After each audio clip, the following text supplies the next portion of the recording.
Allen Lund Company has new offices in Ogden, Utah and Indianapolis, Indiana. Check allenlund.com to reach them.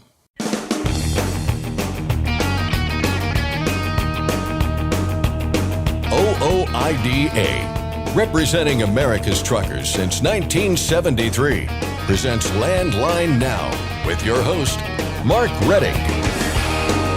6 states are now under emergency declarations following Hurricane Helene, and there are questions about how the disaster will affect freight rates. David Spencer of Arrive Logistics has some insights, and he also helps us make sense out of the other big event looming, a possible strike at 36 ports. We continue our preview of OOIDA's Truck to Success seminar. Today, the association's advocacy counsel, Paul Torlina, runs through his presentation on factoring.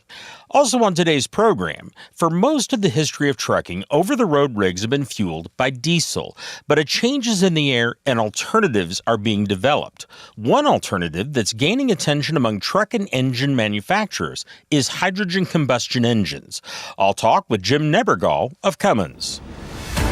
But first, the news with Scott Thompson. Thanks, Mark. We're covering 2 big stories today, both major events with big implications on trucking. The first is Hurricane Helene. The official death toll is now over 100, but is expected to rise with more people still missing. 6 states now have emergency declarations in place as authorities take stock of the damage and look toward recovery efforts. Hundreds of roads throughout the Southeast are closed, especially in the Carolinas, where flooding is most widespread. Some 2 million customers were still without power on Monday morning. David Spencer, Vice President of Market Intelligence at Arrive Logistics, has been watching the situation closely. As far as Helene's impact on the freight market, Spencer said it'll take some time for the picture to come into focus. I think what you could see is certainly some localized and short-term movement in spot rates. Absolutely. It's the effects here are pretty widespread, but we've seen the oversupply capacity in the marketplace handle a few of these types of blips.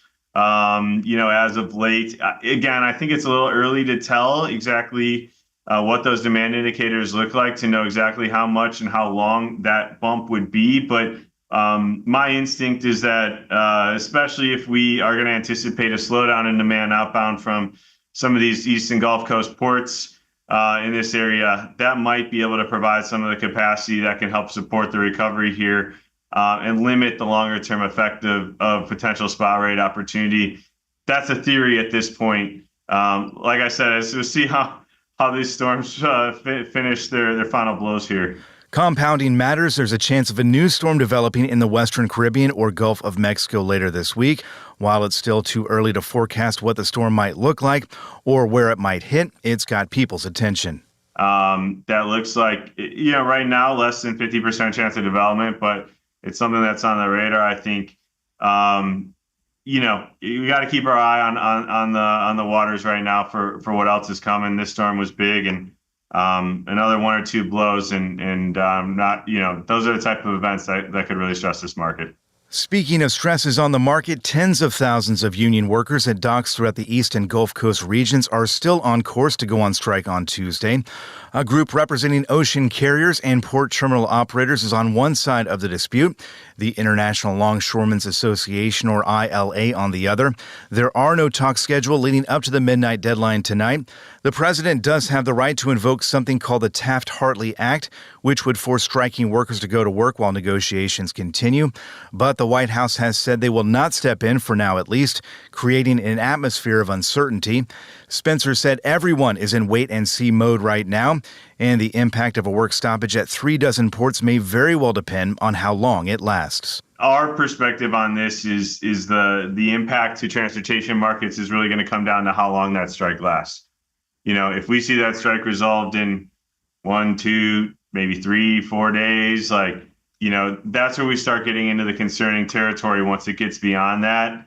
And when I say concerning, I mean the type of backlog that could create some abnormal freight flows that would create a lasting spot market impact. And so we don't know how long that would last. I think our sentiment is that even though the government has said they won't step in, with the election being kind of just, what are we a month and a half away, not even a month and a half away, I think we believe that they would probably feel the pressure to intervene to prevent a lasting economic impact from that regard. If the strike takes place, it'll be the first ILA strike since 1977. The 36 ports potentially affected handle about half of the country's ocean shipping, stoking concerns of major supply chain disruptions. Well, I think that's been, we've known about this strike. Shippers have known about this strike for months, right? The potential for it. And I think those contingency plans have been in place. We saw really strong import numbers, especially to the West Coast. I'd say through the last couple of months, really peaking in August, but that started to wind down, right? I think we saw that preloading, that pull forward, I guess is the right term for getting inventories into position in case this were to occur. What really starts to concern me is, we were visiting a customer of ours last week in the Houston area involved in manufacturing. Closely tied to imports, export, raw materials coming in, finished goods going out. And one of the things they were talking about was storage on site for raw materials and for finished goods is limited, right? And the ability to keep production moving, beyond, say, a week or so. That's really where we start to see some of those concerns where there are going to be backlogs of finished products. There's going to be backlogs of raw materials, waiting to be delivered, and then shutdown of operations. So you're going to see a reduction in the freight that needs to move from that perspective. So not so much on the owner operator side there, but sort of the economic stranglehold that this could have is massive beyond what I think most realize. In other news, for the second year in a row, California Governor Gavin Newsom has vetoed a bill that would have banned autonomous trucks in the Golden State. Assembly Bill 2286 would have required a human safety operator to be inside an autonomous vehicle that weighs more than 10,000 pounds while it's running, whether that be for testing, transporting goods, or transporting passengers. It also sought to require truck makers to report any collisions that happen in autonomous mode within 10 days. But Governor Newsom broke out his veto stamp, arguing the bill would have stifled California's regulatory process and technological innovation. And finally, New York City's congestion pricing plan, which Governor Kathy Hochul paused in June, is moving through the courts. A Manhattan Supreme Court judge late last week denied the governor's bid to dismiss two lawsuits that are seeking to reinstate the tolling program. Both lawsuits claim the governor overstepped her authority by unilaterally stopping congestion pricing, which was directed by the state legislature. Under the plan, vehicles entering New York City's central business district would pay tolls, truckers as much as $54 every time they enter. Updates to these stories and more over on our website, landline.media. For Landline Now, I'm Scott Thompson. Mark, back to you. Thanks, Scott. TA Petra is accepting nominations for its annual Citizen Driver Award. The program honors drivers for leadership, good citizenship, safety, health and wellness, and community involvement. Winners have a TA Petra location named in their honor and will have $2,500 given to their charity of choice. You can learn more or make a nomination at the website citizendriveraward.com. The deadline is October 7th. Marty Ellis and OOIDA's tour truck, The Spirit of the American Trucker, are at the TA Truck Stop in West Knoxville, Tennessee. That's located at exit 369 off Interstates 40 and 75. Stop in, say hi to Marty, and join OOIDA for a $10 discount. Do you have a news tip? Maybe you have a comment about something you heard on the air. Email us at landlinenow@ooida.com. Next, Scott Thompson discusses factoring with OOIDA's advocacy counsel, Paul Torlina. And I'll find out what Cummins is doing in the way of hydrogen combustion engines with Jim Nebergall. We'll be right back. I'm Mark Reddick, and this is Landline Now. Thanks for listening. Be sure to like and subscribe. If you want more content, go to landline.media to get updated news, information, and archived editions of our show. Once again, that's landline.media. Capital Reman is your leading source for quality remanufactured engines and components. Capital Reman stands ready to serve all OOIDA members to help reduce costly engine repairs or replacement. Visit capitalreman.com today and use code OOIDA10 to save. Penske is the trusted source for quality used trucks. Whether you search our website, call our sales staff, or bid at our online auction, you are sure to find the right used truck for your business. Visit PenskeUsedTrucks.com to view our inventory and learn more. It's tested and proven. Burn 2.1% less fuel when you balance all wheel ends with Centromatic. Call 800-523-8473 to get the OOIDA discount. Welcome back to the show. OOIDA's Truck to Success seminar is coming up fast, and in the lead up to the 3-day event, we've been giving you sneak peeks at what attendees can expect to take away, whether that person is an aspiring owner-operator or someone who's been in the business for years. Today, we're going to get into factoring. It's something that a lot of owner-operators use as part of a business plan, but there are a lot of pitfalls if you're not careful. Helping us locate those pitfalls today is Paul Torlina. Paul is advocacy counsel for the association and also a presenter at Truck to Success. Paul, thanks for joining us. Always a pleasure. So we're going to have a lot of advice here about being careful when it comes to factoring, which a lot of people use, and they can be of great help for people. No judgment, of course, here. Totally understandable for an owner-operator to want to or even need to lean on factoring for any number of reasons, but you got to be careful. Based on your presentation here that you're going to be giving at Truck to Success, what is the underlying message that you're trying to convey to people who are taking part? Well, as you said, there are various valid reasons to need to use a factoring company, and one of those is that you get quick payment, and you don't have to wait and sit around to get paid like you did in the old days, or go with a com check arrangement, whatever it might be, or a quick pay with a broker. Also, some factoring companies are offering accounts receivable and back office operations services as part of their agreement. So when we say no judgment, we understand there are valid reasons, there are good reasons to factor. However, the underlying message is if you don't have to do it, don't do it. And really that just goes back to the factoring arrangement or the factoring concept really being a lot like consumer credit. That's an interesting way you put that there, because I think there are people that probably come into the seminar, come into the industry, frankly, that feel like they might need it for a number of reasons. And again, there are a number of reasons that you laid out there for maybe wanting to do this.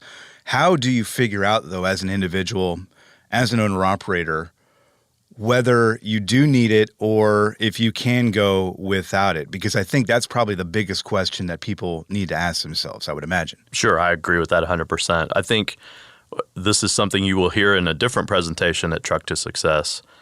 Your business plan is going to dictate that to you.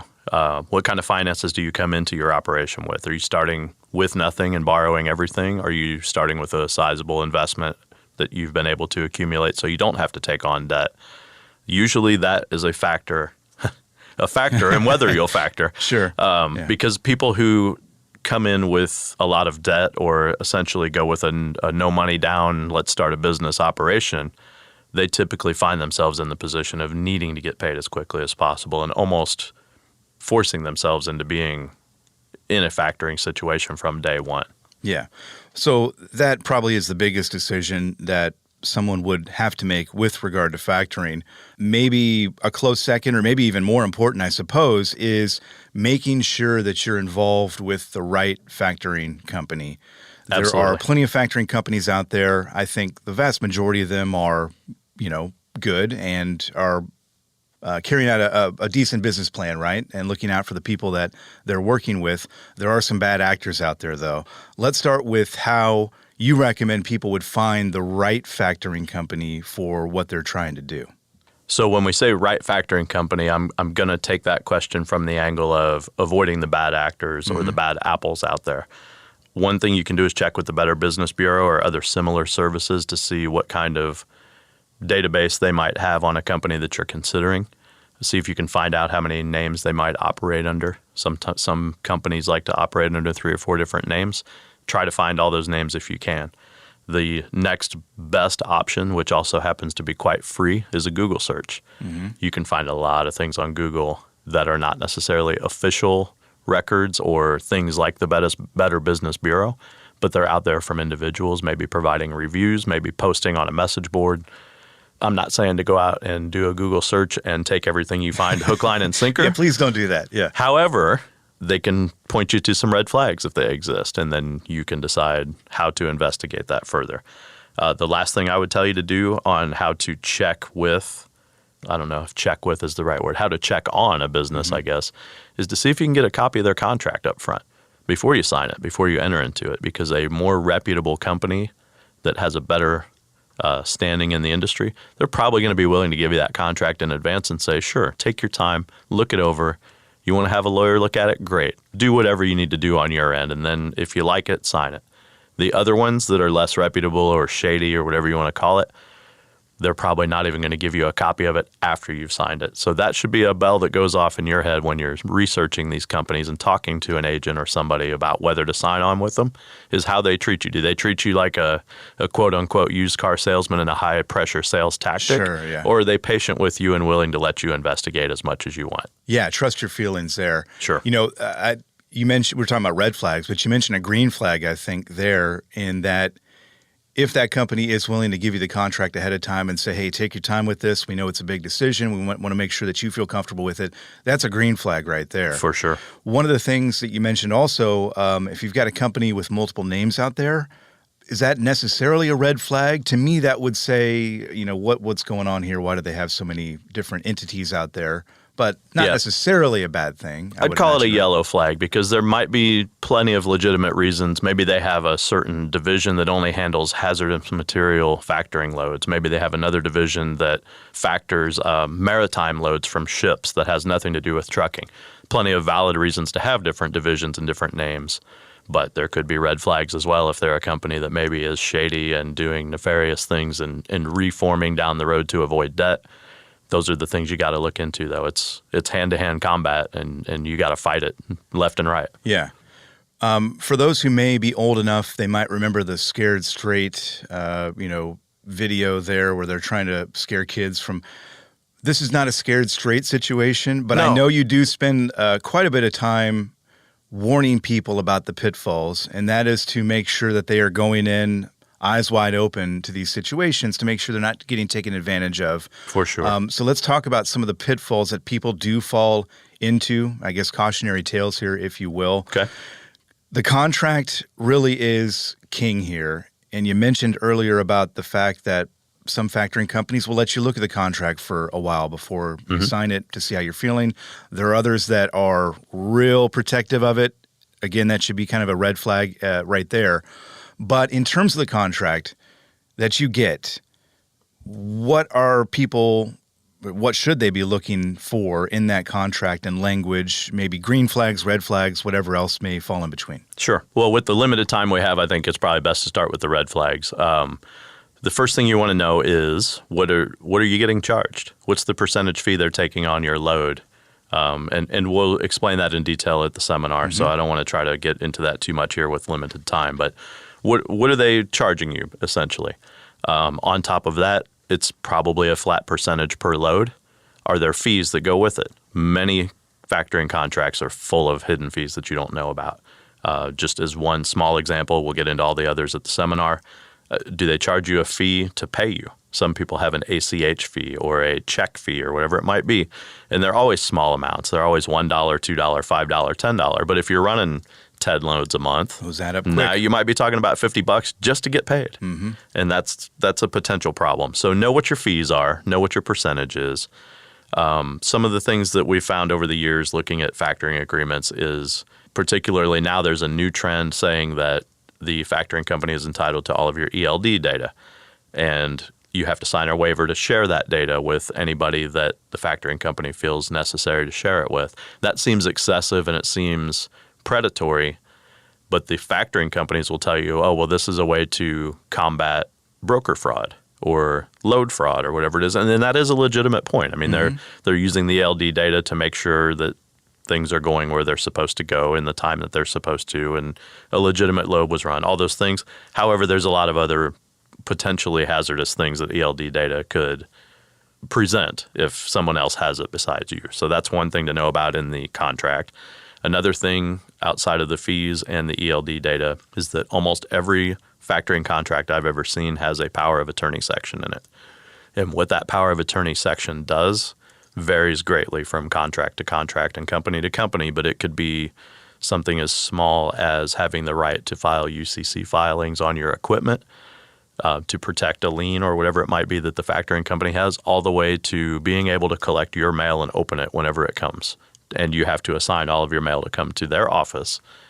That's Seems all problematic. your mail. That's all your mail. That's Yeah. not just ABC Company's mail. So Yeah. you got to be on the lookout for that. And then the last thing is terminating the agreement. Let's say you figure out you don't want to factor anymore, or you're dealing with a bad company. They can make it extremely difficult and complicated to get out of those particular agreements. What is the termination process? Again, we'll talk about that in detail on the seminar presentation. There can be a lot of ways that thing goes wrong and you stay stuck in an agreement for long periods of time that you don't want to be in. Any one of those things could quickly turn into a nightmare scenario if things went the wrong way and you got linked up to one of these factoring companies and you've signed a contract and you're locked in. And it's, as you kind of point out, some of them can be difficult to end those contracts. With all of that in mind, it can be confusing, right? It's very confusing when you look at these contracts and you try to figure out, are they going too far? Is this standard? How does someone who's new to the industry especially, and they're looking at factoring companies, how do you figure out, okay, this is standard procedure, this is okay, but I'm not okay with this? How are they supposed to know? Obviously, Truck of Success is going to help with that. Right. But those are questions that I wouldn't be able to answer, especially if I was starting out, in the industry. Right. And that's something that makes our presentation very valuable, is that the way to find out if you're not at a place like Truck to Success is to go fall on your face. Get some experience doing it. Get into a bad agreement and you figure out, oh, this is terrible for me. But then you find another company that maybe doesn't have that provision in their contract that was so abusive to you, and you sign on with them, and maybe you go for 3, 4, 5 years without problems because that was just a better company and a better contract. But how did you learn? You had to get slapped in the face with it. You had to have some blood over it, right? Yeah. We're trying to help people avoid that. One thing that Truck to Success does for people who are maybe not even new to the industry, but just still evolving, a lot of times we're talking about the answers to questions that people don't even know to ask. For example, if somebody asks me, hey, what's the most common problem you hear about with factoring companies? I can tell you 3, 4, 5 of them off the top of my head.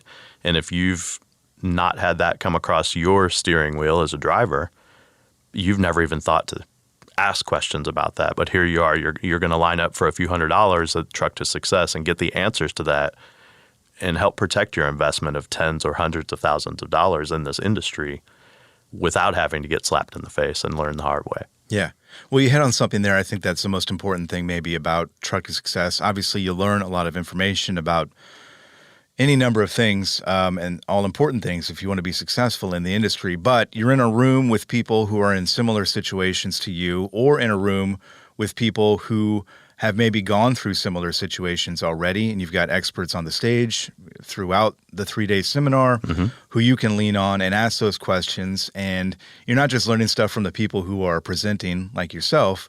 You're learning things from people in the room who have had experiences that are, maybe parallel to yours or maybe completely separate, but all worthwhile and all, helpful, again, in this ultimate mission to become a successful owner-operator. And a lot of people that go find out, I'm not ready for this. And as you kind of point out, there's value in that as well. Right. And there's no shame in that. And, you put it on the back burner and you figure it out and you do it at some point down the line.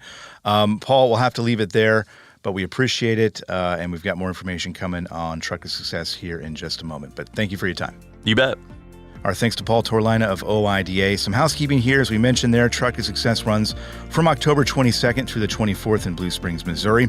The registration deadline to attend in person is coming up fast, real fast, in fact, October 1st.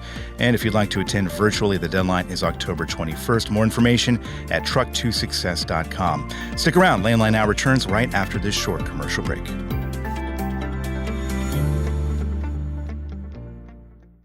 Truckdown.com. Whenever you have a breakdown, you need Truckdown.com. 24/7 access to 40,000 verified heavy-duty repair vendors nationwide. Repair secured. Load assured. Truckdown.com. Firestone tires are for more of everything, with more durability for more miles and more confidence in your fleet. Firestone's tested tires help fleets save with value where it matters most. Learn more at bridgestonenationalfleet.com/4moremiles. Dispatch, I picked up that load of steel, so I'm ready to roll. Sounds good. Remember, we're getting paid by weight, so make sure to use a cat scale. I wouldn't weigh anywhere else. Forget this accuracy when you're truck on a cat scale. For the vast majority of the history of trucking, over-the-road rigs have been fueled by diesel refined from crude oil. But a change is in the air, and alternatives are being developed. You're listening to Landline Now, and I'm your host, Mark Redding. Welcome back to the program. Truck and engine manufacturers, as well as state and federal government officials, are looking at several different alternatives. One that's received perhaps the most attention is battery electric trucks. But concerns about charging time, the lack of charging stations, and short ranges have turned many truckers off concerning that technology. Natural gas-powered trucks were promoted by Texas oil man T. Boone Pickens, but some of the forces pushing for a diesel alternative didn't like that, because while cleaner than diesel, it is a fossil fuel. Yet another variant being considered is hydrogen fuel cells powering an electric truck, and while that has some promise, it comes with its own set of concerns. And that brings us to an alternative gaining attention among manufacturers: hydrogen combustion engines. Back in March, we spoke with two scientists at the Southwest Research Institute, a scientific organization based in San Antonio, Texas, about that concept, and that organization continues to look into the technology. But the companies that manufacture trucks and engines are conducting their own research as well, and some among them think that hydrogen combustion offers an alternative with an easier transition. But is that the case? Cummins is one of those companies. I talked about the concept and what Cummins is doing in that area with Jim Nebergall, Executive Director of Market Strategy at Cummins. Let's start with something kind of broad here, Jim. Can you explain in layman's terms what we mean by the term hydrogen combustion? Yeah, sure. So we're really trying to distinguish the technology. It is a combustion engine. So you may have a gasoline engine that you drive for your personal use, or in commercial trucks. Diesel engines are all combustion engines. And when we say hydrogen combustion, we're just using a different fuel as opposed to gasoline, diesel, or natural gas. We're just using hydrogen. Okay. And we've got a lot of other hydrogen-based systems out there that people are talking about. Can you explain how this is different from those other hydrogen-based systems? Yeah, there's really two different technologies that seem to be gaining a lot of momentum. One is hydrogen fuel cell, and then one is the hydrogen combustion engine. And so the main differences are a hydrogen fuel cell is electromechanical. It creates power by passing two gases, both air and hydrogen gas, across electrolytic plates. And in that process, it actually creates electricity. And so then the electricity is used to either store it in batteries or to drive electric motors that can make a vehicle move. Fuel cells have been around for a number of years, so it's not a new technology. I think it's just more newer, being applied to the automotive and commercial vehicle sector. And there's one in production today with Toyota. So Toyota has a Toyota Mirai. It's a fuel cell vehicle that uses hydrogen fuel, but a fuel cell to turn the fuel into power. And then the hydrogen combustion engine uses the exact same fuel, but it combusts the fuel in a combustion chamber, and it's a reciprocating engine that then puts power to the wheels through a transmission. So very conventional looking powertrain. It just uses a different fuel. Okay. I've been reading about the issue of hydrogen combustion. I've seen some coverage that indicates that this has some growing support among engine and truck manufacturers. In your experience, is that the case broadly across truck manufacturers and engine manufacturers? Yes, it is. It actually continues to grow across the board through engine manufacturers, truck manufacturers, and globally. And I'd say one of the primary reasons for that is the industry as a whole has invested a lot of money and capital into producing engines that fit into today's chassis. And by using a different fuel, hydrogen, then we can extend the life of those assets and then those investments, and we can build engines and vehicles at scale relatively easily without significant investments in new factories, et cetera. What are some of the key problems that have to be overcome in order to make this work in terms of the truck itself? Yeah, so the truck itself, it's really about the biggest challenge is storing fuel on board. A commercial truck today has diesel tanks. We store liquid diesel, and that's actually a very energy efficient use of space. Diesel is very dense, very energy dense. Hydrogen is a gas, and it's very light, and to store a lot of it on a vehicle, you actually need to compress it, and so it's stored in carbon fiber tanks on the vehicle, and you store the fuel at a very high pressure, usually 350 bar or 700 bar. The higher the pressure, the more you can put on board. If you think about a Class 8 truck and you think about that space behind the cab, today, if you see a natural gas truck, they use that space to store the natural gas fuel in very similar carbon fiber cylinders. And so in general, that's what a Class 8 truck that would be using hydrogen fuel would look like. You may also have a couple extra tanks along the frame rails, running horizontally across the vehicle. But fuel storage is the biggest challenge probably on the vehicle. I'm kind of curious, too. You mentioned the high pressure, and I remember when we first started to talk about either compressed natural gas or especially liquefied natural gas, that this was going to create some challenges in terms of truckers being able to fuel their own vehicles because of the difficulties. Would this create similar challenges for truckers? I mean, it's fairly easy to refuel with diesel. Would it be something where you would need someone to help the trucker in order to refuel with hydrogen? It's actually, natural gas is a very good parallel, and I answered your initial question based on gaseous, but liquid hydrogen is also another way to store the fuel on board the vehicle, similar to CNG and LNG.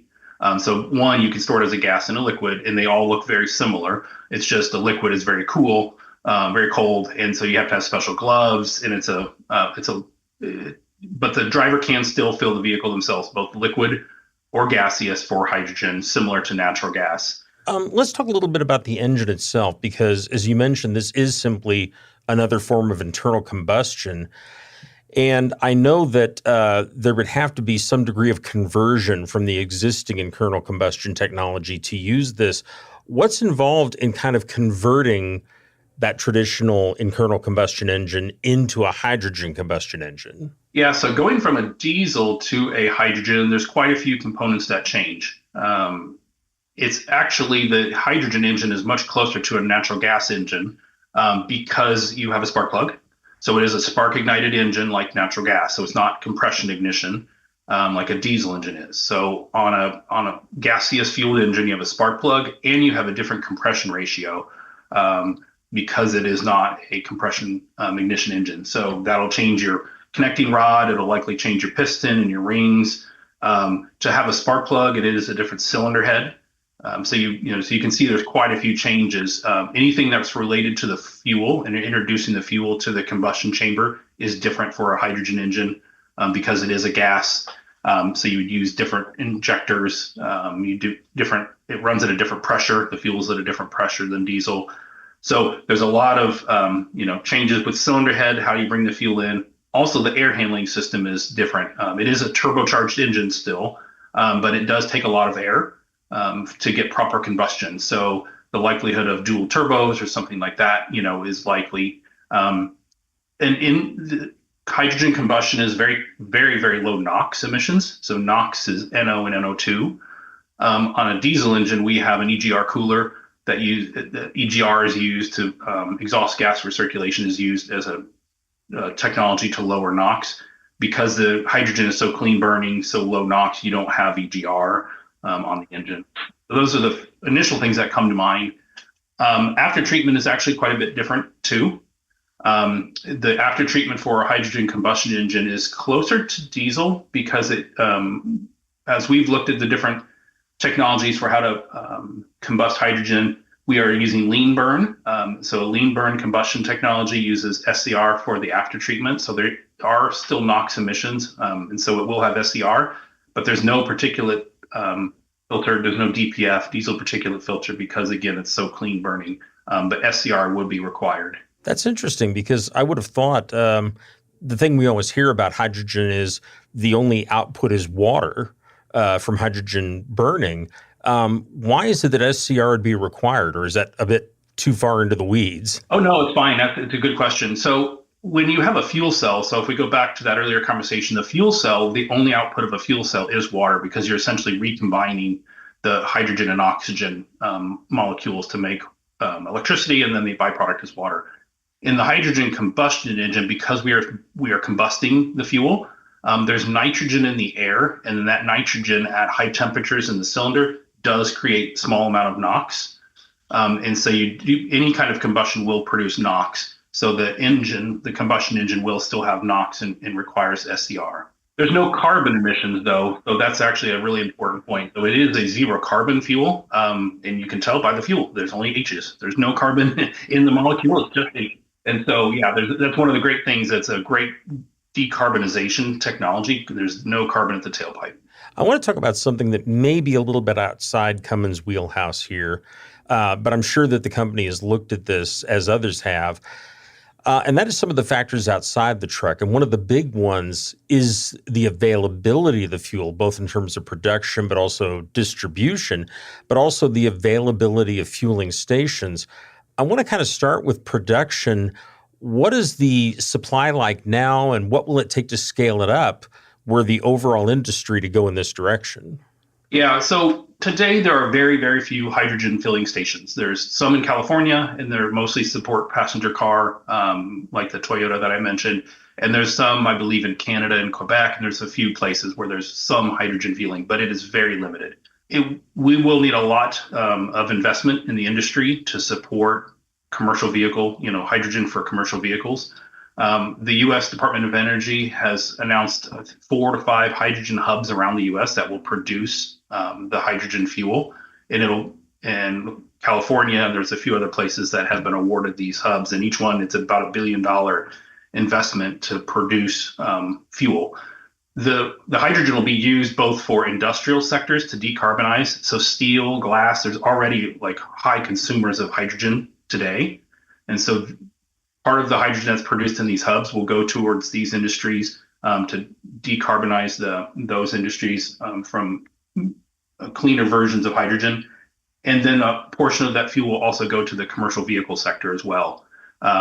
We expect some hydrogen stations for commercial vehicles to start opening up near the end of the decade, but they'll still be limited. If you think about natural gas as a model, Cummins has had natural gas vehicles and powertrains on the road for 20 years, and we're now at a point where there's a pretty reasonable natural gas fueling network. And evidence of that is we've launched a 15-liter natural gas engine because it's finally like coast-to-coast trucking. You need that 15-liter engine, and now we have a network to leverage. So it will take a while to do the same for hydrogen, to build out that fueling network. But we start to see evidence of it near the end of the decade, again, with these hydrogen hubs, and they'll have, some production. We see kind of the routes starting more out and back. So very predictable routes where you can get fuel. So out and back, return to base applications seem to be the first applications that will leverage the hydrogen combustion engines. And then as the network's built out, then longer routes are opened up.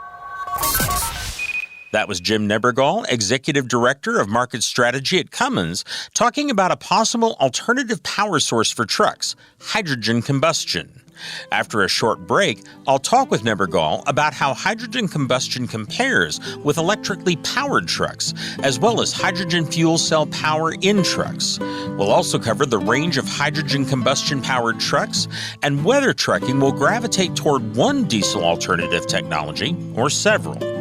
We'll be back in just a moment with more news and information. Please stay with us. I'm Mark Rettig, and this is Landline Now.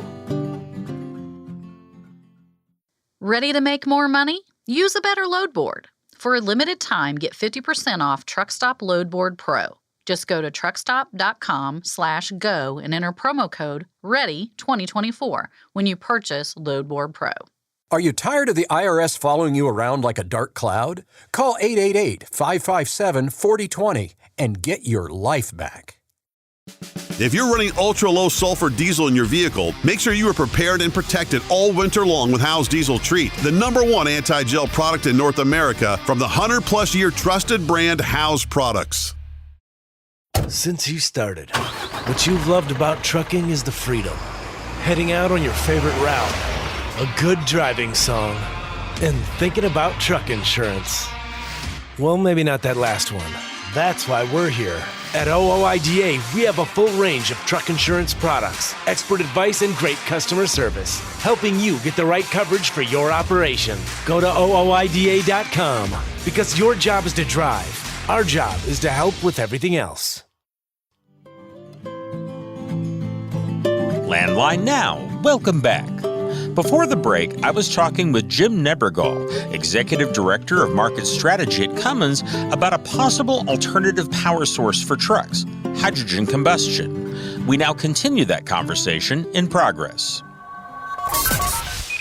I'm curious, kind of looking at hydrogen combustion and then also hydrogen fuel cell or electrically powered trucks, what do you see, especially as the advantages of hydrogen combustion over these pure play electric trucks? Yeah. So there's no silver bullet, I'll tell you that. I mean, every technology has pros and cons. The hydrogen combustion has a lot going for it because it is relatively conventional technology, so it's well understood. It will have a cost increase, though. Those tanks are expensive to have the fuel on board. So it is going to be more expensive than a diesel engine powered vehicle. A fuel cell has has the exact same storage of the hydrogen on the vehicle. It's just there's no combustion engine. It's a fuel cell with some batteries. So fuel cells will have more of a weight impact because you have batteries plus a fuel cell. But the range of the vehicle, hydrogen combustion and fuel cell is the same. They consume fuel pretty equally. Battery electric has some challenges. Weight comes to mind initially, range, and then also the kind of the fill time. How it's a charge time is longer with electric. So weight, range, and fill time. Both the fuel cell and the hydrogen combustion engine actually fill relatively quickly. You can fill about a 500 mile range in it's about 20 minutes. So not bad. Is that the typical range of one of these trucks? Yeah, that's what we're looking at. It's 500 miles is about the range, and that has to do with fuel. It's just packing enough fuel on the vehicle. We can go farther. You just have to have more tanks. That adds weight and that adds expense. So, it's not, again, it's range limited, 500 miles, on a single fill. But versus electric, we think that's a good place to be, but it's nothing close to what a diesel truck has. That's why out and back, those applications. And then as the cost of the tanks come down with scale, then, we can add more tanks to the vehicle. Going back to that comparison of hydrogen combustion versus electric powered trucks, are there disadvantages to hydrogen combustion? I mean, would there be anything that would put electrical over that? I mean, the hydrogen combustion still does have NOx emissions. And so electric doesn't at the point of the vehicle. Everything, it's still depending on where you get your electricity from, that also matters and how low the carbon actually is. Similar to hydrogen, though, you can source your hydrogen from many different places. And if it's made from electrolysis from renewable energy, then it's also zero carbon. So the main disadvantages to me, I think for the hydrogen combustion it is expensive. It's more than diesel. And then it is, there's a weight impact versus diesel. But comparing to electric, there's positives for the hydrogen combustion because of that. It's still not as heavy. It does have a reasonable range, 500 miles, relatively quick fill time. And as we talk to our customers, they really gravitate towards the hydrogen combustion because they say it's the most diesel-like technology out there. They're comfortable with it. I can get the job done. They know the power of the torque will meet the requirements. And it's just the next question is, where am I going to get my fuel? Right. Yeah. And of course, that's, as you mentioned, going to be one of the big challenges there. It will be. Kind of looking at what Cummins is looking at in particular, we've talked about a lot of different alternatives to diesel. Is Cummins pursuing primarily one of these methods, or is it pursuing multiple different methods in terms of future power for trucks? Yeah, we are investigating and investing in all of the technologies. So we do have an entire area of our company called Accelera that's investing very heavily in battery electric powertrains that are available with OEMs today. They're investing in fuel cell for commercial vehicles. They're also investing in and sell electrolyzers, which make hydrogen fuel. So that's part of our Cummins portfolio. And then in addition, we invest heavily in our gaseous and liquid-based fuels, so diesel, natural gas with our new 15-liter, and then hydrogen as well. So we're investing in all of them because they're all going to be needed. And if you think about the scale of Cummins globally and our customers around the world, there are places where each of these technologies is going faster and slower. But we support on-highway trucks, marine, power generation, locomotives, off-highway equipment. So it's a very diverse market that we serve that's very difficult to decarbonize. Government and some others have set some pretty ambitious timelines in terms of the idea of converting to electric power, which seems to be primarily where government is kind of pointing to at this time. Realistically speaking, though, what kind of timeline are we looking at overall for hydrogen combustion or anything else to be a realistic alternative to diesel? It's good. It's a really difficult question to ask or to answer. Sorry, it's easy to ask, isn't it?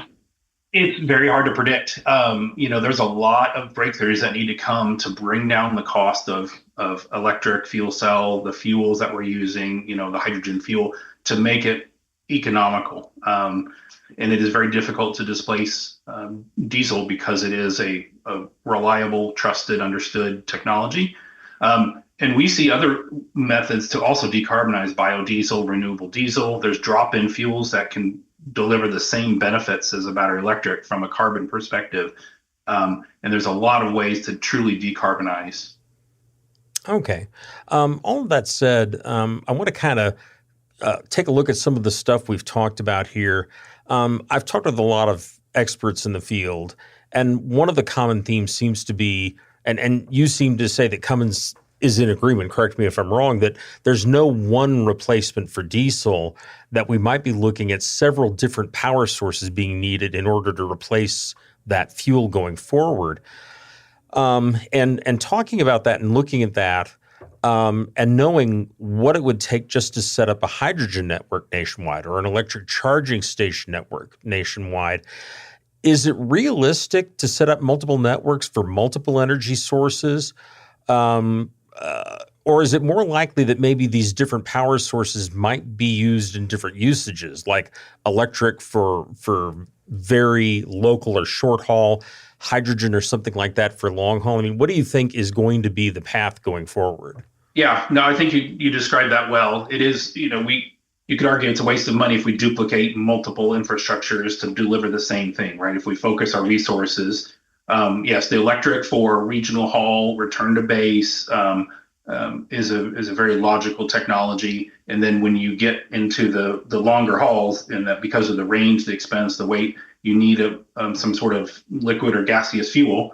And hydrogen is, I think, a really it has a lot of positives, but we do have to create that infrastructure and get the cost down. It is still a very expensive fuel. So an expensive fuel in an expensive truck, right, it's going to drive costs up, that cost of goods and things. And so we need to get that fuel cost low and create that infrastructure to make it viable. I continue to look at natural gas as a model. Natural gas is a very economical choice, especially renewable natural gas, where I believe it's something like 80% or more of the fuel that's used for commercial trucks is renewable. So it's already here and now, and it's a technology that can reduce your carbon, and it's at relatively low cost.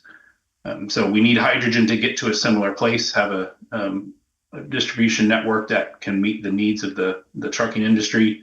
And signs are right now that, again, late this decade, early next decade, with the investments that we're seeing, we'll start to see that network develop. Excellent. Jim, that's all I had. Thank you very much for your time. I certainly appreciate it. Absolutely. Thanks for having me. I appreciate it. That was Jim Nebergall, Executive Director of Market Strategy at Cummins, about a possible alternative power source for trucks, hydrogen combustion. That's our show for today. Thank you very much for joining us. We'll be back tomorrow with more. I'm Mark Reddick, and this is Landline Now.